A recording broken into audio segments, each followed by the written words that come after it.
यदि आप क्लास 8 में हैं और आपका साइंस का पेपर है तो इन सारे सवालों का जवाब दे के जाइए, क्योंकि यही प्रश्न जो है बार बार आपके एग्जाम में आते हैं।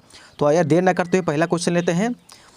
देखिए प्रश्न संख्या 1, निम्नलिखित प्रश्नों में सही विकल्प छांटकर अपनी अभ्यास पुस्तिका में लिखिए। प्रश्न है आधुनिक संचार का माध्यम है। देखिए आपको ऑप्शन दिया जाएगा, ऑप्शन आपको टिक करना रहेगा। तो बताइए इसमें कौन सा ऑप्शन सही है।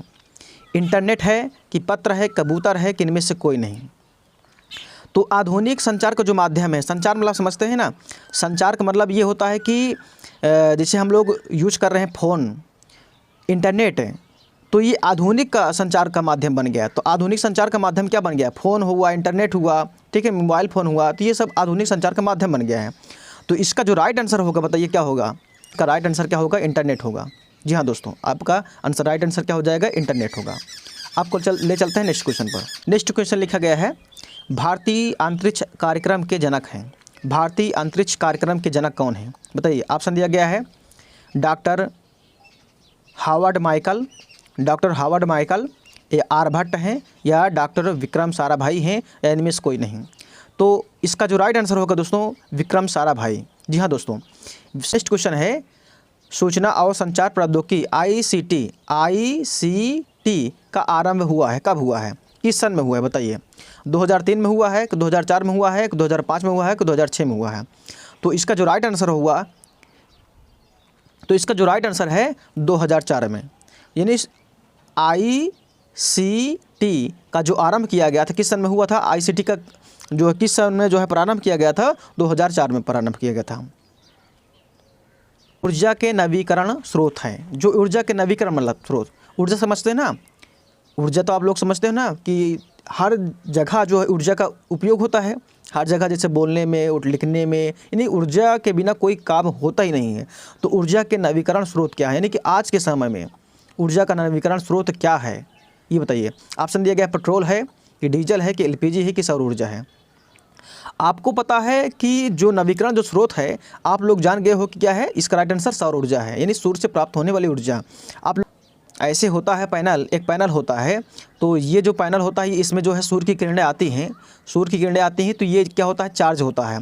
हालांकि ये इसका कनेक्शन किस में होता है, एक बैटरी से लगा होता है, एक बैटरी से लगा होता है, और बैटरी का जो बैटरी इसकी क्या होती है, चार्ज होती है, इसी से चार्ज, तो इसी के माध्यम से चार्ज होती रहती है, यानी पैनल के माध्यम से ये बैटरी चार्ज होती है। तो अब इसका जो ऊर्जा है, यानी कि इसका ऊर्जा, यानी सूर्य का ऊर्जा कौन ले रहा है, पैनल ले रहा है। अब पैनल का जो कनेक्शन है किससे किया गया है, बैटरी से किया गया है। तो जब बैटरी चार्ज हो जाती है तो हम लोग क्या करते हैं, विद्युत बल्ब जला लेते हैं, हम लोग लैंप जला लेते हैं, विद्युत लैंप, विद्युत बल्ब, TV, फ्रिज, ये सब इसी के माध्यम से चल जाता है ना। आपको ले चलते हैं नेक्स्ट क्वेश्चन पर। नेक्स्ट क्वेश्चन लिखा गया है कि थर्माकोल का दूसरा नाम क्या है बताइए। थर्माकोल किसका राइट आंसर स्टाइरोन है। आपको ले चलते हैं नेक्स्ट क्वेश्चन पर। देखिए क्वेश्चन बहुत इंपॉर्टेंट है, ये क्वेश्चन कई बार पूछा गया है एग्जाम में। नेक्स्ट क्वेश्चन लिखा गया है पौधों का मुख्य पोषक तत्व है, मुख्य पोषक तत्व, ठीक है, यानी कि जैसे कि हम लोग का मुख्य पोषक तत्व क्या है, ऑक्सीजन है, यानी कि हम लोग मतलब O2 लेते हैं, O2 को क्या कहते हैं, प्राणवायु, हमारे लिए प्राणवायु क्या है, O2 है। तो वैसे जो है पौधों के लिए मुख्य पोषक तत्व यानी कि प्राणवायु क्या है, तो वो नाइट्रोजन है। ठीक है दोस्तों, आपको ले चलते हैं नेक्स्ट क्वेश्चन पर।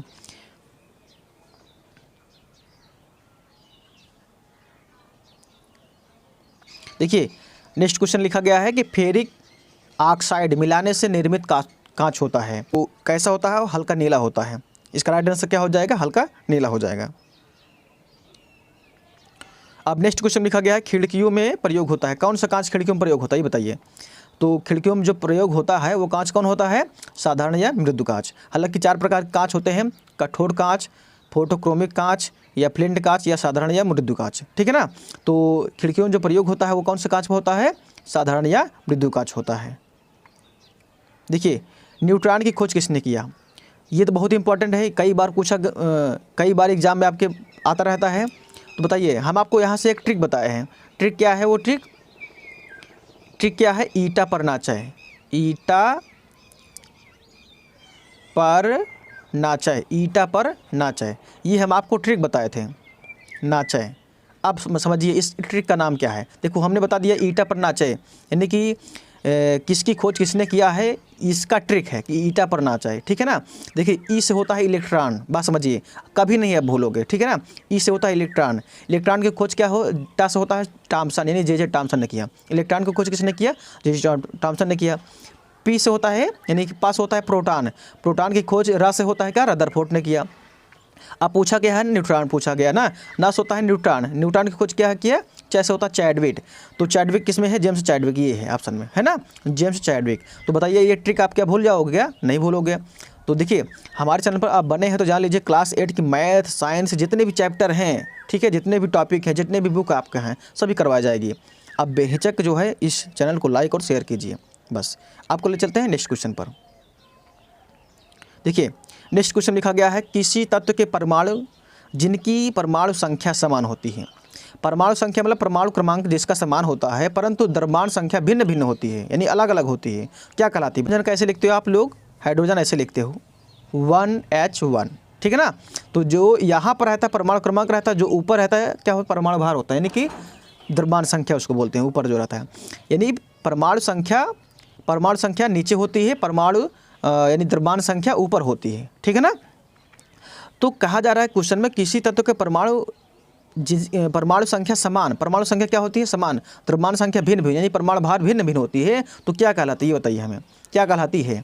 तो बताइए ऑप्शन में क्या क्या दिया है, प्रोटॉनों की संख्या, द्रव्यमान की संख्या यानी द्रव्यमान संख्या, या समस्थानिक या परमाणु क्रमांक। तो बताइए क्या कहलाता है। तो बताइए साफ साफ यहाँ पर लिखा गया कि परमाणु संख्या समान है, तो परमाणु संख्या समान इसका मतलब क्या कहलाएगा, समस्थानिक कहलाएगा, जैसे समस्थानिक, ठीक है ना। अभी आपको आगे चर्चा कर रहे हैं, ठीक है, समस्थानिक के विषय में। देखिए नेक्स्ट क्वेश्चन, न्यूट्रॉन पर आवेश होता है, न्यूट्रॉन बताइए कौन सा आवेश होता है। भाई न्यूट्रॉन आप लिखते हो ना, इलेक्ट्रॉन, ये हुआ इलेक्ट्रॉन, प्रोटॉन, न्यूट्रॉन ऐसे लिखते हो। तो इलेक्ट्रॉन पे क्या होता है, ऋण आवेश होता है, प्रोटॉन पे धन आवेश होता है, न्यूट्रॉन पे कोई आवेश ही नहीं होता है, ठीक है ना। इलेक्ट्रॉन पे ऋणावेश होता है, प्रोटॉन पे धनावेश होता है, और न्यूट्रॉन पे कोई आवेश ही नहीं होता है ना। तो हम लोग बोल सकते हैं कि क्या बोल सकते हैं कि न्यूट्रॉन पर आवेश होता है तो कोई आवेश नहीं होता है, यानी कि ऑप्शन नंबर क्या हो जाएगा, सा सही हो जाएगा, ठीक है। आपको ले चलते हैं नेक्स्ट क्वेश्चन पर। लिखा गया है रिक्त स्थानों की पूर्ति कीजिए।